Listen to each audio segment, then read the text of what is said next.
आज की इस वीडियो में हम लोग पढ़ने वाले हैं क्लास 6 का एनसीईआरटी हिंदी बसंत से चैप्टर नंबर 7 है साथ ही हाथ बढ़ाना। प्रश्न नंबर 1 है, यह गीत किसको संबोधित है? तो उत्तर में लिखेंगे यह गीत मजदूरों को संबोधित है। प्रश्न नंबर 2 में कह रहा है, इस गीत की किन किन पंक्तियों को तुम अपने आसपास की ज़िंदगी में घटते हुए देख सकते हो? तो उत्तर में लिखेंगे साथी हाथ बढ़ाना, एक अकेला थक जाए मिलकर बोझ उठाना, साथी हाथ बढ़ाना। हम मेहनत वालों ने जब भी मिलकर कदम बढ़ाया, सागर ने रास्ता छोड़ा पर्वत ने शीश झुकाया, फौलादी है सीने अपने फौलादी हैं बाहें, हम चाहे तो चट्टानों में पैदा कर दे राहें। उपर्युक्त पंक्तियों को हम अपने आसपास के श्रमिक वर्गों की ज़िंदगी में घटते हुए देख सकते हैं। गीत की इन पंक्तियों में कवि बताते हैं कि अकेला व्यक्ति अगर कुछ पाने का प्रयास करे तो थक जाता है, परंतु अगर सब मिलजुल कर के काम करे तो बड़े से बड़े लक्ष्य तक आसानी से पहुंचा जा सकता है। प्रश्न नंबर 3 है, सागर ने रास्ता छोड़ा पर्वत ने शीश झुकाया, साहिर ने ऐसा क्यों कहा है? लिखो। उत्तर लिखेंगे सागर ने रास्ता छोड़ा पर्वत ने शीश झुकाया।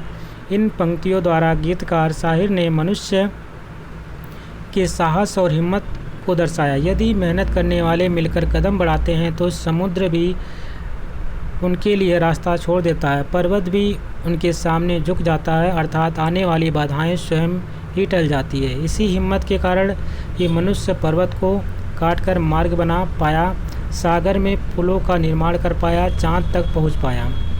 प्रश्न नंबर 4 है, गीत में सीने और बाँह को फौलादी क्यों कहा गया है? तो उत्तर लिखेंगे दृढ़ इच्छा शक्ति के लिए सीना आवश्यक है और इन कार्यों को पूरा करने के लिए मजबूत हाथ आवश्यक है। इसलिए कवि इस गीत में मजदूर के सीने और बाहों को फौलादी कहा है। इसके बल पर ही सफलता प्राप्त की जा सकती है। प्रश्न नंबर 5 है, एक अकेला थक जाए मिलकर बोझ उठाना।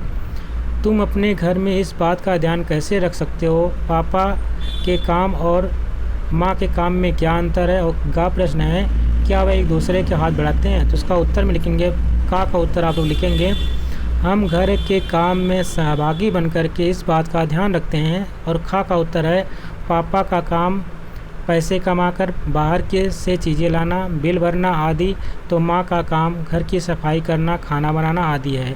हाँ, वह एक दूसरे का हाथ बटाते हैं। भाषा से प्रश्न नंबर 6 है, अकेला चना भाड़ नहीं फोड़ सकता। एक और एक मिलकर 11 होते हैं। प्रश्न नंबर का में कह रहा है, ऊपर लिखी कहावतों का अर्थ गीत की किन पंक्तियों से मिलता जुलता है? तो उत्तर में आप लिखेंगे ऊपर लिखी कहावतों का अर्थ गीत की पंक्तियों से मिलता जुलता है, निम्न पंक्तियों से मिलता जुलता है। पंक्तियाँ इस प्रकार से हैं, साथी हाथ बढ़ाना, एक अकेला थक जाए मिलकर बोझ उठाना, साथी हाथ बढ़ाना। हम मेहनत वालों ने जब भी मिलकर कदम बढ़ाया, सागर ने रास्ता छोड़ा पर्वत ने शीश झुकाया, फौलादी हैं सीने अपने फौलादी हैं बाहें, हम चाहे तो चट्टानों में पैदा कर दे राहें, साथी हाथ बढ़ाना। अगला प्रश्न है, इन दोनों कहावतों का अर्थ कहावत कोश में देख करके समझो और वाक्य के संदर्भ में उसका प्रयोग करें। तो आइए देखते हैं। पहला मुहावरा आपके सामने है, अकेला चना भाड़ नहीं फोड़ सकता है।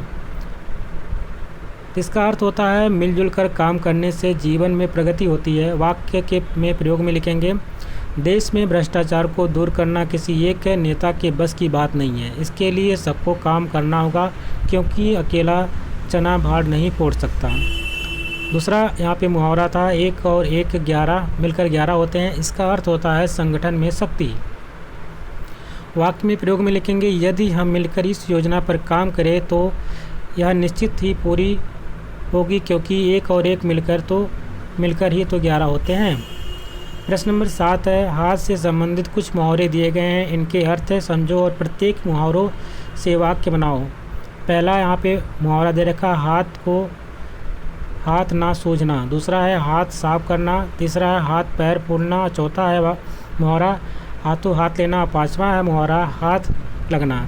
तो आइए देखते हैं पहले मुहावरे का अर्थ क्या होता है, इसका वाक्य में प्रयोग देखेंगे। तो पहले मुहावरे का अर्थ है, मुहावरा है हाथ को हाथ ना सूझना। इसका अर्थ होता है अंधेरा होना। वाक्य में प्रयोग में लिखेंगे गांव में आज भी बिजली की समस्या है, रात को बाहर निकलो तो हाथ ना सूझता है।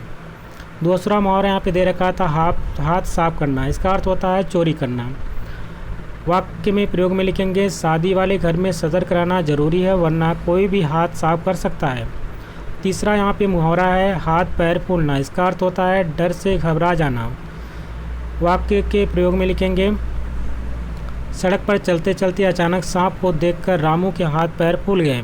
और चौथा मुहावरा यहाँ पे है हाथों हाथ लेना, इसका अर्थ होता है स्वागत करना। वाक्य प्रयोग में लिखेंगे बेटे के विदेश से लौटने पर माँ पिताजी ने उससे हाथों हाथ लिया। और अगला है मुहावरा हाथ लगना, इसका अर्थ होता है अचानक मिल जाना। वाक्य प्रयोग में लिखेंगे आप लोग मंदिर जाते वक्त अचानक 500 का नोट मेरे हाथ लग गया। इस प्रकार से चैप्टर कंप्लीट होता है। आशा करते हैं आपको वीडियो अच्छी लगी होगी। यदि वीडियो पसंद आए इसको लाइक करिएगा, शेयर करिएगा और चैनल पे नए तो चैनल को सब्सक्राइब भी कर लीजिएगा। मिलते हैं एक नए वीडियो में, तब तक के लिए नमस्कार, जय हिंद।